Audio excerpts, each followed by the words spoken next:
Nos ponemos de pie, ¿qué les parece? Nos ponemos de pie en reverencia a la palabra de Dios. Efesios capítulo 5, del 1 al 21. Dice así: sean pues imitadores de Dios como hijos amados y anden en amor. Así como también Cristo les amó y se dio a sí mismo por nosotros, ofrenda y sacrificio a Dios como fragante aroma. Pero que la inmoralidad y toda impureza o avaricia ni siquiera se mencione entre ustedes, como corresponde a los santos. Tampoco haya obscenidades, ni necedades, ni groserías, que no son apropiadas, sino más bien acciones de gracias. Porque con certeza ustedes saben esto, que ningún inmoral, impuro, avaro, que es idólatra, tiene herencia en el reino de Cristo y de Dios. Que nadie los engañe con palabras vanas, pues por causa de estas cosas la ira de Dios viene sobre los hijos de desobediencia. Por tanto, no sean partícipes con ellos, porque antes ustedes eran tinieblas, pero ahora son luz en el Señor. Anden como hijos de luz, porque el fruto de la luz consiste en toda bondad, justicia y verdad. Examinen qué es lo que agrada al Señor, y no practiquen las obras estériles de las tinieblas, sino más bien desenmascárenlas, porque es vergonzoso aún hablar de estas cosas que ellos hacen en secreto. Pero todas las cosas se hacen visibles cuando son expuestas por la luz, pues todo lo que se hace visible es luz. Por esta razón dice: despierta tú que duermes y levántate de entre los muertos, y te alumbrará Cristo. Por tanto, tengan cuidado cómo andan, no como insensatos, sino como sabios, aprovechando bien el tiempo, porque los días son malos. Así pues, no sean necios, sino entiendan cuál es la voluntad del Señor, y no se embriaguen con vino, en lo cual hay disolución, sino sean llenos del Espíritu Santo. Hablen entre ustedes con salmos, himnos y cantos espirituales, cantando y alabando con su corazón al Señor. Den siempre gracias por todo en el nombre de nuestro Señor Jesucristo, a Dios el Padre. Sométanse unos a otros en el temor de Cristo. Esa es la palabra de Dios inspirada por Dios, suficiente, inerrante, infalible.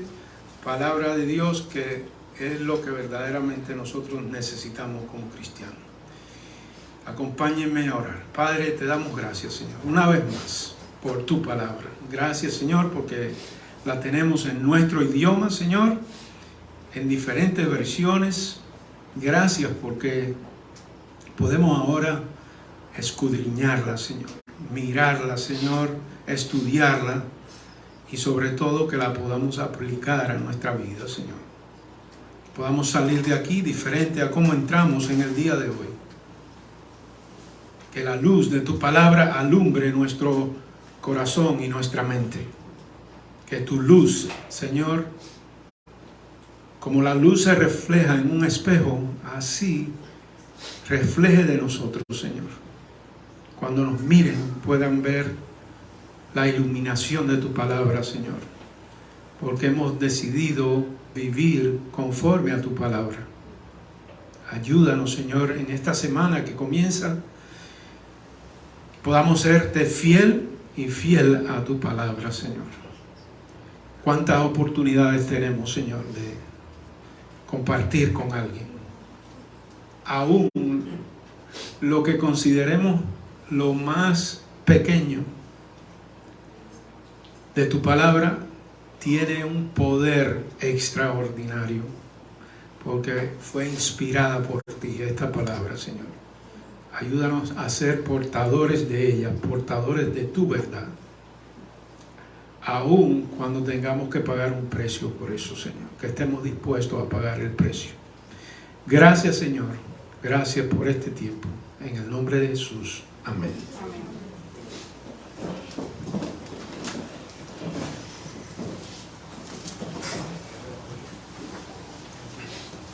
hay muchas enseñanzas que se desprenden del texto, pero vamos a ver algunas divisiones que yo he hecho en cuanto al texto que tenemos frente a nosotros. Queremos ver cómo nosotros se nos manda por inspiración divina a caminar en amor. A caminar en amor. Gracias. Vamos a ver también cómo nosotros como cristianos debemos caminar en la luz, porque ya no estamos en tinieblas, ya somos hijos de aquel que dijo: yo soy la luz del mundo, de Cristo. Y vamos a ver cómo también caminamos y debemos caminar en sabiduría, no neciamente. El cristiano tiene que caminar en sabiduría. Y finalmente vamos a ver cómo nosotros caminamos en llenura del Espíritu Santo. Y todo eso está ahí en el texto. Todo se desprende del texto.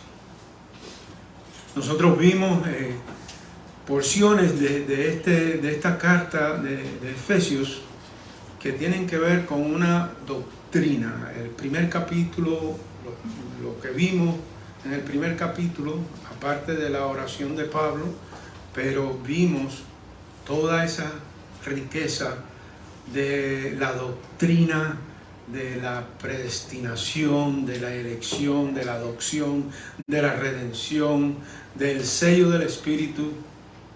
Vimos todo eso. Y la semana pasada, en el capítulo 2, vimos cómo Dios nos mueve de una muerte espiritual a una vida espiritual. Y recuerden que cuando vimos la primera porción en el capítulo 1, entonces después vimos también aplicación acerca de eso en el capítulo 4, de los versículos 17 al 32. Y ahora aquí también hay aplicación. Por eso es que hemos nombrado toda esta serie Doctrina y Vida, porque de verdad la carta se divide entre esas dos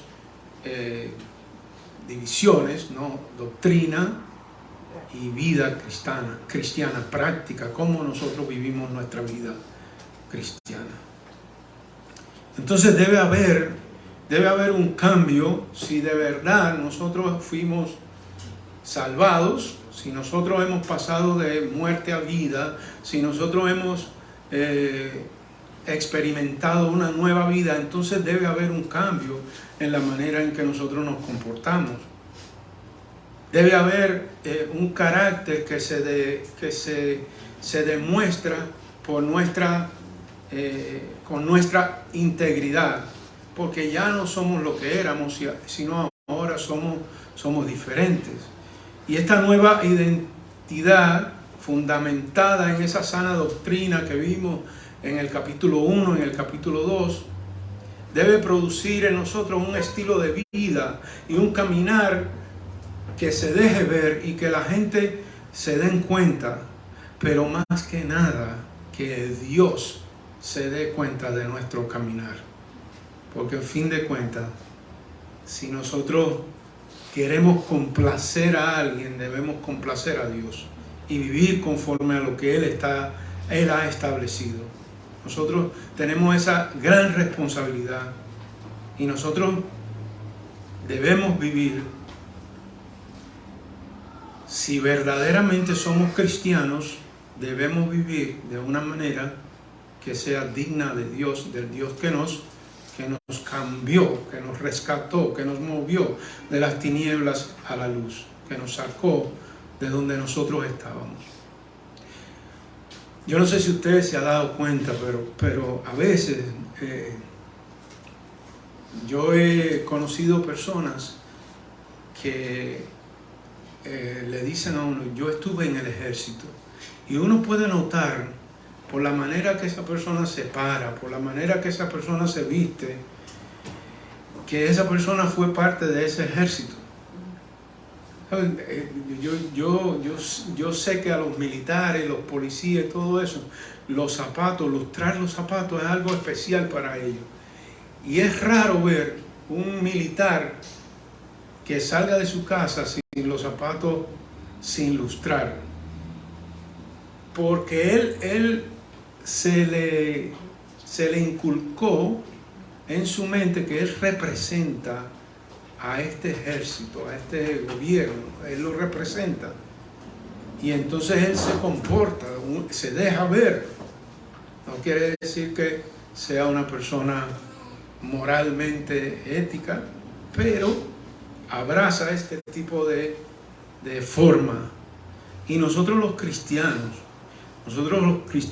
en todas las maneras de conducir nuestra vida se debe dejar ver que hemos nacido de nuevo, que tenemos una nueva vida. Entonces,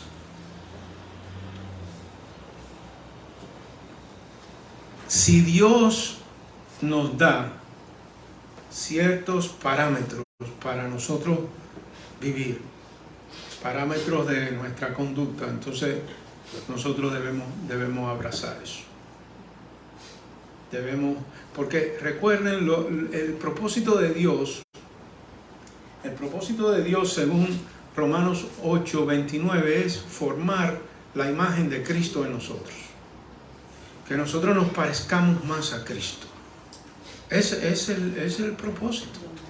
Que aquí, en este lado, antes de llegar a la gloria, podamos parecernos cada día, cada vez más a Cristo. Y el apóstol Pablo tiene eso claro, y el apóstol Pablo, por inspiración divina, escribe acerca de eso.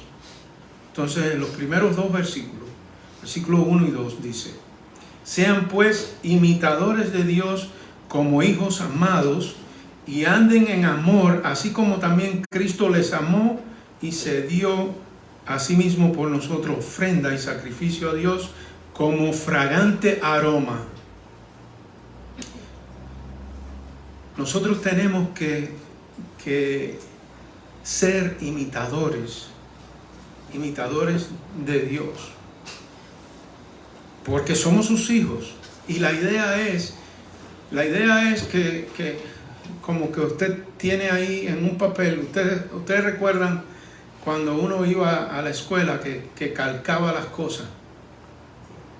Es como que usted tenga un papel celofán por encima de lo que es Dios, y entonces usted calque eso. Y que usted ahora, esa impresión que hay ahí, ahora usted pueda imitarla, pueda imitar la imagen de Dios, pueda imitar lo que es Dios como hijo amado, y que andemos en amor. Esa es una de las áreas que nosotros los cristianos tenemos que cultivar mucho, el andar en amor. El andar en amor. Ustedes recuerdan las palabras de Cristo. Nosotros los cristianos tenemos que ser conocidos por nuestro amor, y la iglesia tiene que ser conocida por nuestro amor. Cristo dijo en Juan 13, 34 al 35, dice: un mandamiento nuevo les doy, que se amen los unos a los otros. Que como yo los he amado, así también se amen los unos a los otros. En esto conocerán todos que son mis discípulos, si se tienen amor los unos por los otros. Eso está claro. Eso más claro no canta un gallo. Eso está clarísimo, muy claro. Pero a nosotros se nos escapa, porque el amor intencional y amarnos es difícil. Eso no es fácil. Yo estaría mintiendo si yo le dijera que es fácil, pero no es fácil, porque el amor tiene una característica, conforme a lo que vemos ahí nosotros, dice: anden en amor como también Cristo los amó y se dio a sí mismo por nosotros. El amor se da, el amor se da, el amor no es yo, no es tú. Yo quiero darme por ti, yo quiero. Y eso es lo que Pablo nos está diciendo, pero es difícil, no es fácil. Nosotros tenemos una idea cómo debe ser nuestro amor. Pablo, aquellos santos en Corinto, que no eran tan santos, porque ustedes saben que había una manada de diablitos ahí en esa iglesia. No era una iglesia fácil, era una iglesia difícil. Pero Pablo los quiere llevar a que ellos tengan un mayor entendimiento del amor. Y Pablo en 1 Corintios capítulo 13 dice lo siguiente, y nos da una idea de cómo es el amor. Capítulo 13, versículos 3 al 7. Dice, y diera todos mis bienes para dar de comer a los pobres, y se entregara mi cuerpo para ser quemado, pero no tengo amor, nada me aprovecha. Si tú eres capaz de hacer mucho sacrificio, pero tú no tienes amor, nada te aprovecha. Y entonces Pablo nos deja ver cómo es el amor. Dice, el amor es paciente. ¿Cuántas personas hay impacientes aquí? Note que yo levanto la mano porque yo soy así, yo soy impaciente. Algunos que me conocen, especialmente mi esposa, ella lo sabe. Pero el amor es paciente, y quizás Diana también. El amor es paciente, y Yalik. El amor es paciente. Porque a veces, ella se ríe, porque a veces yo que me levanto a las 4 de la mañana, a las 3 de la mañana, se me acuerdo algo y le mando un mensaje a Diana. Y cuando Diana se levanta, Dios mío, este hombre no duerme. Pero el amor es paciente. Entonces Diana tiene que tener mucha paciencia conmigo. El amor es paciente, es bondadoso. El amor no tiene envidia. El amor no es jactancioso, no es arrogante, no se porta indecorosamente, no busca lo suyo, no se irrita, no toma en cuenta el mal recibido. Ese es el amor. No toma en cuenta el mal recibido. Muchos de nosotros aprendemos desde chiquito, tú no te dejes, el que la hace la paga, el que me la hace la paga. Esa no es la vida del cristiano. Ese no es el verdadero amor, ese no es el amor. Y nosotros a veces guardamos raíces de amargura contra personas, contra cristianos, que vamos a estar en el cielo junto allá, hermanos en Cristo, y guardamos cosas. Pablo dice, mira, ustedes no pueden ser así. Ustedes tienen que amar como Cristo les amó y se dio, y darnos ofrenda y sacrificio a Dios como fragante aroma. El buen perfume, cuando usted se lo echa, le dura todo el día. El perfume barato se va enseguida, pero el buen perfume dura. Si entra alguien con un buen perfume a un lugar, uno se da cuenta. Y esa es la idea que Pablo quiere, que este amor sea un olor tan grato que se esparza, que pueda dejarse ver, que la gente lo vea. Eso es lo que Pablo nos está tratando de decir. Y somos un pueblo que, si queremos mostrar nuestro amor los unos por los otros, tiene que haber un elemento de sacrificio. Alguien lo llama a las 3 de la mañana. Ay, mire, pastor, que yo tengo una situación. Oye, no, que yo estoy durmiendo, no me moleste. Eso no es así. Porque somos hermanos en Cristo. Tenemos que estar dispuestos a ir la milla extra. La milla extra con las personas, con nuestros hermanos de la fe. Tenemos que estar dispuestos. Y el amor no es una emoción, como muchos de nosotros hemos aprendido, hemos pensado. El amor se entrega. El amor se entrega por el bien del otro. Ese es el verdadero amor. Ese es el ejemplo del amor que nosotros tenemos en la vida de Cristo. Como un perfume Así debe ser nuestro amor. También el apóstol Pablo nos llama a que caminemos en la luz. Versículos 3 al 14. Yo voy a leer y usted preste atención ahí y vamos a conectar lo que Pablo dice con el hecho de que nosotros debemos caminar en la luz, porque ya no somos tinieblas, somos luz. Dice, pero que la inmoralidad y la impureza o avaricia ni siquiera se mencione entre ustedes, como corresponde a los santos. Tampoco haya obscenidades, ni necedades, ni groserías que no son apropiadas, sino más bien acciones de gracia. Porque con certeza ustedes saben esto, que ningún inmoral, impuro o avaro que es idólatra tiene herencia en el reino de Cristo y de Dios. Que nadie los engañe con palabras vanas. Por causa de estas cosas, la ira de Dios viene sobre los hijos de desobediencia. Por tanto, no sean partícipes con ellos, porque antes ustedes eran tinieblas, pero ahora son luz en el Señor. Anden como hijos de luz, porque el fruto de la luz consiste en toda bondad, justicia y verdad. Examinen qué es lo que agrada al Señor y no participen en las obras estériles de las tinieblas, sino más bien desenmascararlas.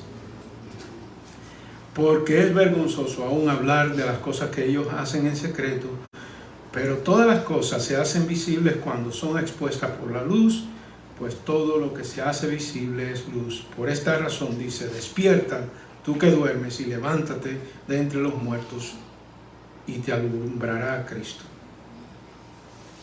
Algunas características de la luz. La luz se propaga en una línea recta. La luz refleja cuando toca la superficie de algo, la luz se refleja. Y la luz también cambia de dirección. Ahí hay buenas enseñanzas para nosotros.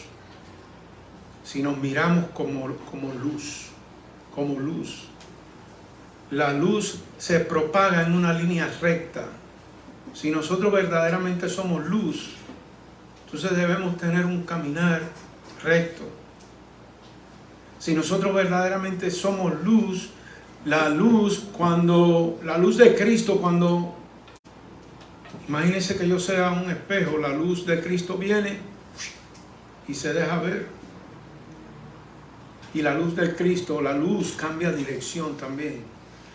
Si me están tratando de llevar por un mal camino, yo tengo que tomar una dirección correcta.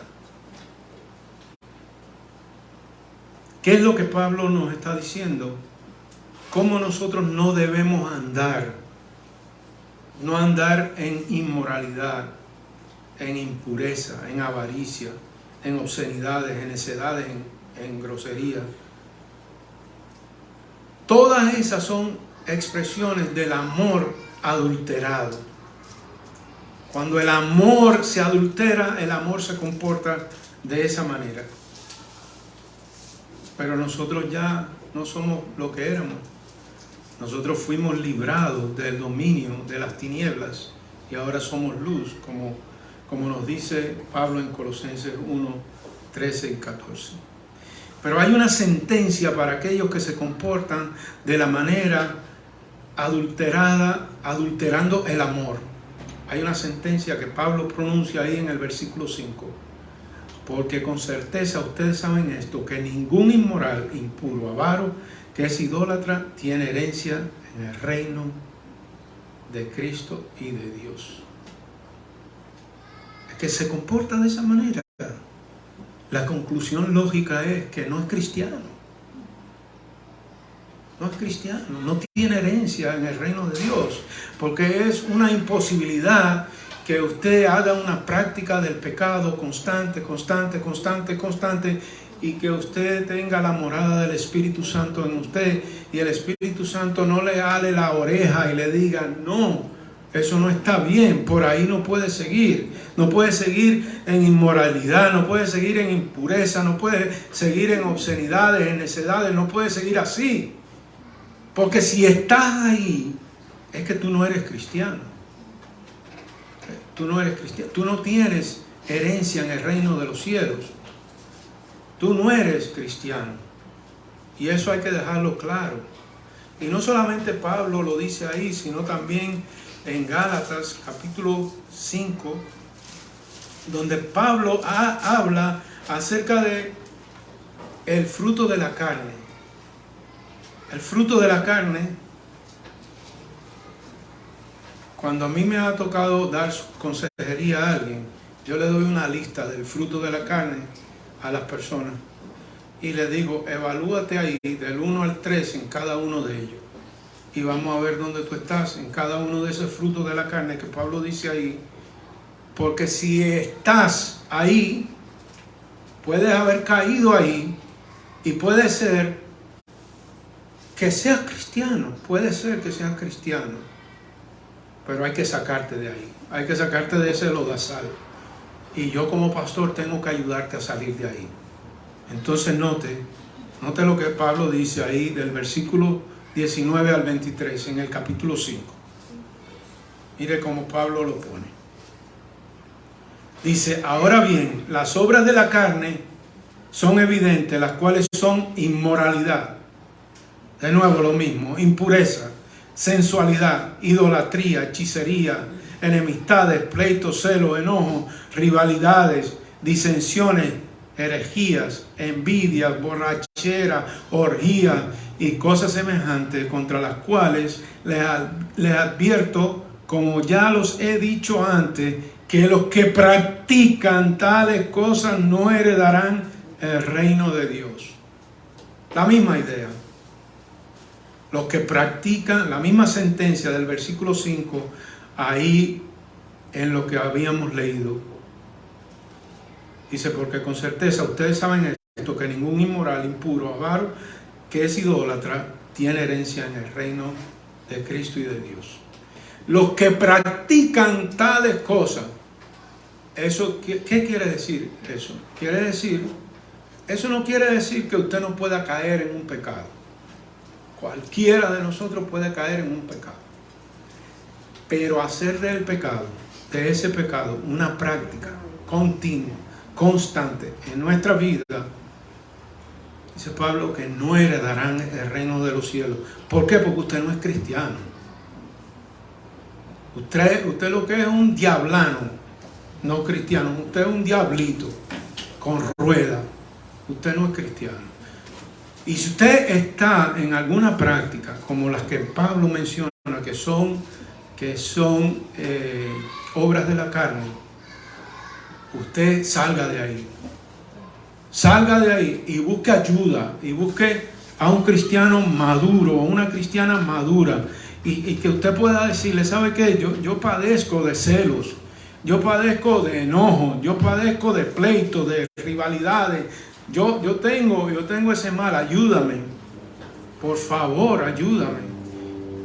Y si somos cristianos y amamos al hermano y a la hermana, lo vamos a tratar de restaurar, lo vamos a tratar de ayudar para que salga de ese pecado, porque cualquiera puede caer en cualquiera de esos.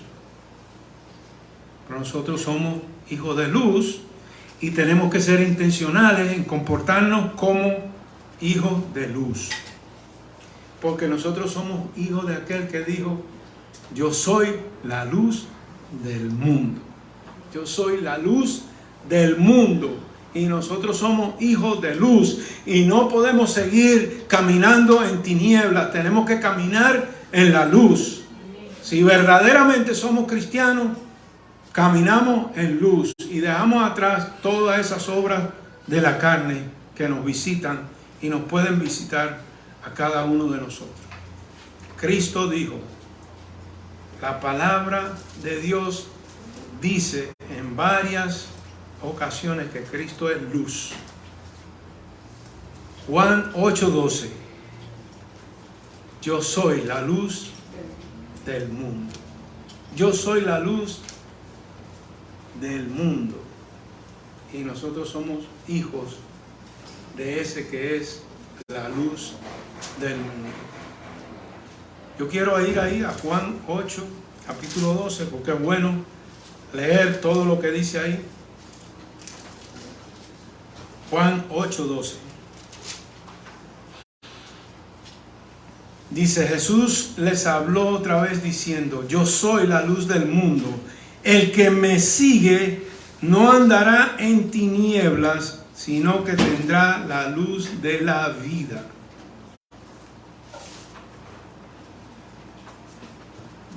Yo me preguntaba, ¿y por qué? ¿Por qué es que Cristo dice que yo soy la luz del mundo? Y entonces uno es así y va hacia el capítulo 7. Y va al capítulo 7 y entonces usted ve de lo que estaba hablando el capítulo 7, porque el 8 sigue al capítulo 7, ¿verdad? ¿Y de qué estaba? ¿Por qué Cristo dice que yo soy la luz del mundo? ¿Por qué? Tenemos que hacernos esa pregunta. En ese tiempo que Cristo dice eso, se estaba celebrando la fiesta de los tabernáculos. Y en esa fiesta se alumbra, ya en el séptimo día de esa fiesta, que dura 7 días, los judíos alumbran antorchas y se tiran para la calle. Y ahí en el templo y por las calles la gente anda con su luz, recordando aquel tiempo en el desierto, cuando estaban en el desierto, que se le aparece la luz de Dios y los guía y los va guiando. Y ellos recuerdan eso. Entonces, todos los judíos que estaban ahí, mirando todas esas lucecitas, celebrando la fiesta de tabernáculos y las luces, Jesús quiere decirles, ¿sabe qué? Ustedes están ahí con su antorcha, con su vela, con su lucecita y todo. Pero aquí la luz del mundo ha venido. Ese que ustedes celebran, que estuvo allá, que nos llevó, esa luz que nos alumbró, ese soy yo. Yo soy la luz del mundo y nosotros somos luz también. Nosotros tenemos que vivir como esa luz. En Juan capítulo 1, versículo 4 dice: en él estaba la vida y la vida era la luz de los hombres. La luz de los hombres. Cristo. Y en el versículo 9, existía la luz verdadera que al venir al mundo alumbra a todo hombre que ha creído en él, que ha depositado su confianza en él. Cristo nos alumbra y nosotros debemos vivir como esa luz. ¿Cómo vives tú? ¿Todavía en las tinieblas? ¿Todavía hay áreas en tu vida que tienes que rendir a la luz de Dios? Si eres honesto, seguro que sí. Porque yo también tengo algunas áreas en mi vida que tengo que constantemente llevarla ante el trono de gracia. Sí, Señor, ayúdame. Necesito de ti. Ayúdame. Pero ¿sabe qué? Lo que hay es que reconocerlo. Pablo dice que nadie se engañe con palabras vanas, pues por causa de estas cosas la ira de Dios viene sobre los hijos de desobediencia. Por tanto, no sean partícipes con ellos, con aquellos que hacen todas esas cosas que hablamos, que andan en impureza, en avaricia, en obscenidades, que no compartan esas cosas con estas personas, porque la ira de Dios viene sobre ellos, porque son hijos de desobediencia. Por tanto, no sean partícipes con ellos, porque antes ustedes eran tinieblas, pero ahora son luz en el Señor. Anden como hijos de luz, porque el fruto de la luz consiste en toda bondad, justicia y verdad. ¿Cuánta bondad hay en nosotros? ¿Cuánta justicia hay en nosotros? ¿Cuánta verdad a la luz de la luz que somos? Examinen qué es lo que agrada al Señor y no participen en las obras estériles de las tinieblas, sino más bien desenmascárenlas. Las obras de las tinieblas nosotros tenemos que desenmascararlas. Como yo decía la semana pasada, al pecado hay que llamarle pecado. No le ponga ningún otro sabor, ningún otro tinte. Pecado es pecado. Porque es vergonzoso aún hablar de las cosas que ellos hacen en secreto. Pero todas las cosas se hacen visibles cuando son expuestas por la luz, pues todo lo que se hace visible es luz. Por esta razón, dice, versículo 14, despierta tú que duermes y levántate de entre los muertos y te alumbrará Cristo.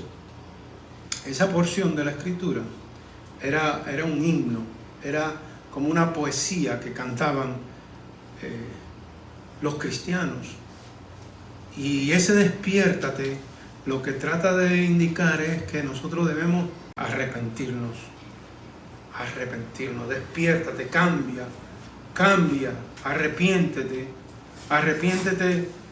de esas cosas que no agradan a Dios.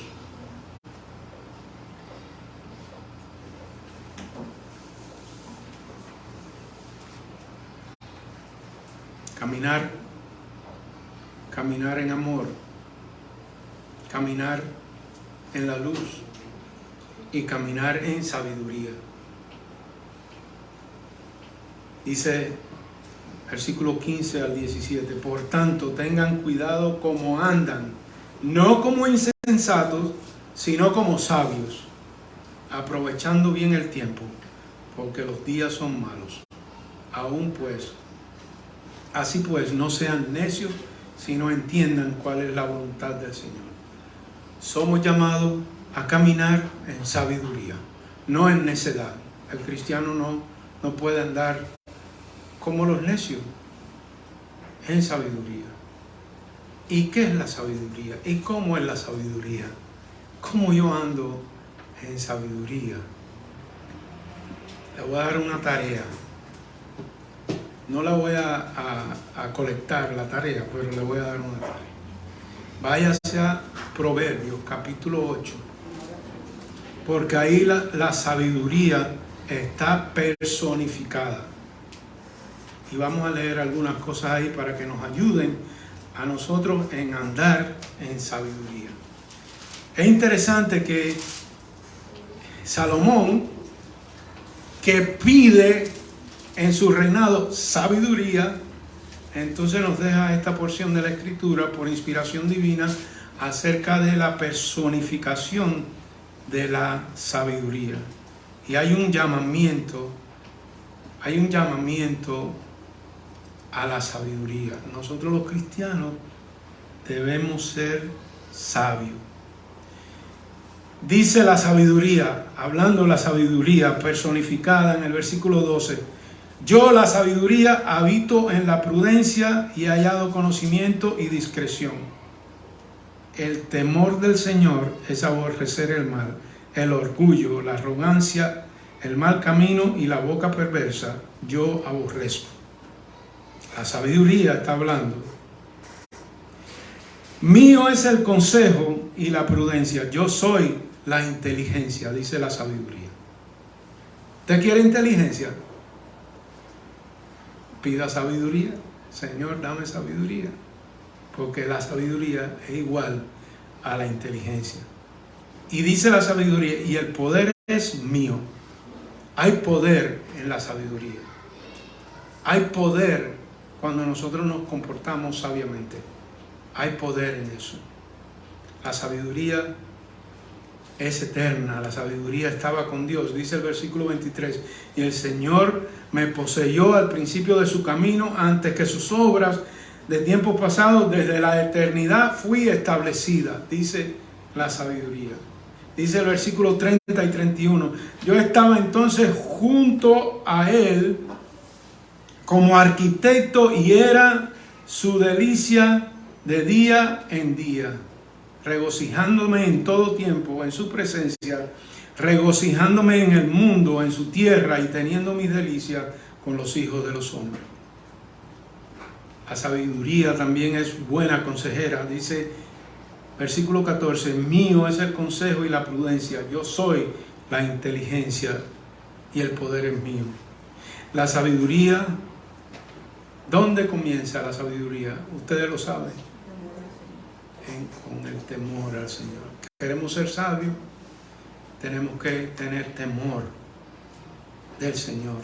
Tenemos que ser personas que teman reverentemente al Señor.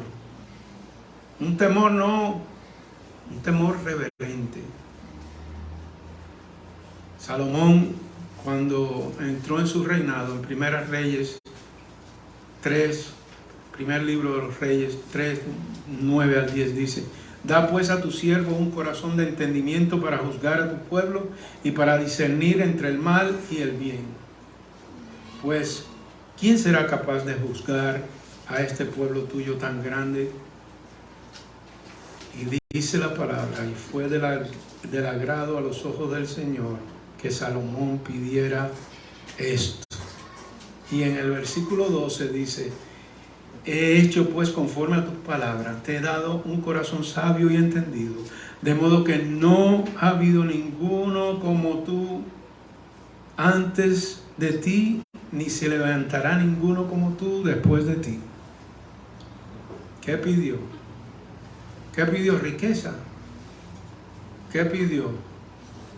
Sabiduría. Nos viene a bien pedir sabiduría de parte delante del Señor. Sabiduría.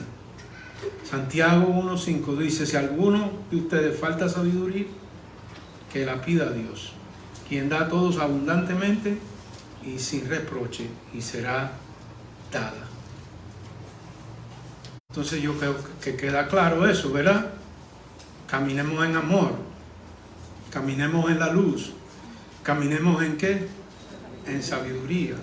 Y por último ya Pablo le pone la tapa al pomo, cierra con el caminar en la llenura del Espíritu. Caminar en la llenura del Espíritu. Dice: y no se embriaguen con vino, en lo cual hay disolución, sino sean llenos del Espíritu. ¿Por qué Pablo dice eso? Porque habían algunos ahí en esa ciudad de Éfeso que tenían dioses que ellos pensaban que mientras más borrachos tuvieran, más felices estaban los dioses y más revelación de los dioses iban a tener. Eso era así.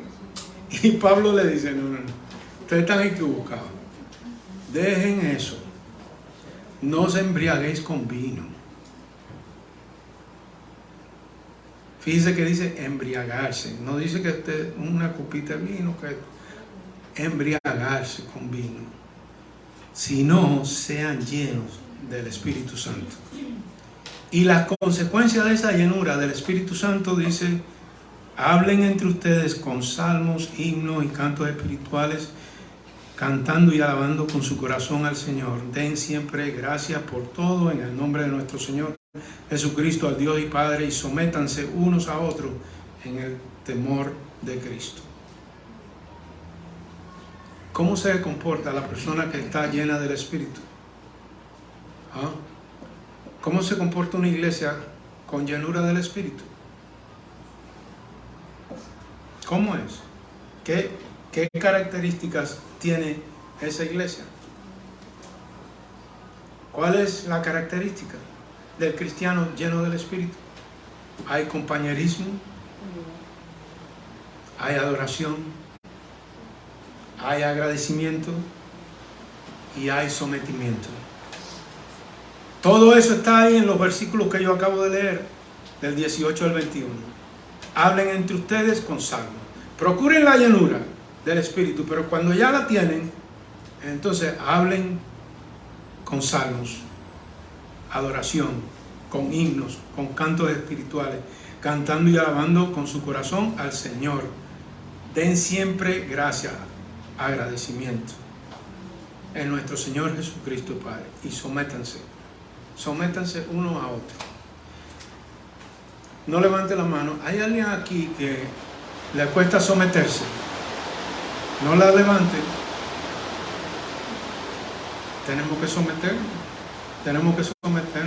los unos a los otros. Eso es parte de la vida cristiana. Eso es parte de vivir en la llenura del Espíritu.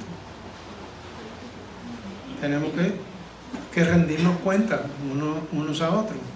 No podemos vivir a mi manera. No, esto no es así. Esto no es a mi manera, porque si no nosotros vamos a estar alimentando la carne. O vivimos con la llenura del Espíritu o alimentamos las obras de la carne. Gálatas 6, del 6 al 10. Y ya con esto voy a ir cerrando, para que no se vayan durmiendo.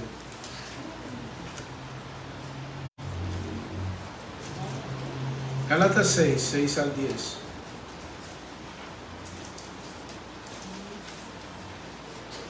Dice: y al que se le enseña la palabra, que comparta toda cosa buena con el que la enseña. No se dejen engañar, de Dios nadie se burla, pues todo lo que el hombre siembre, eso también segará. Porque el que siembra para su propia carne, de la carne segará corrupción. Pero el que siembra para el Espíritu, del Espíritu segará vida eterna.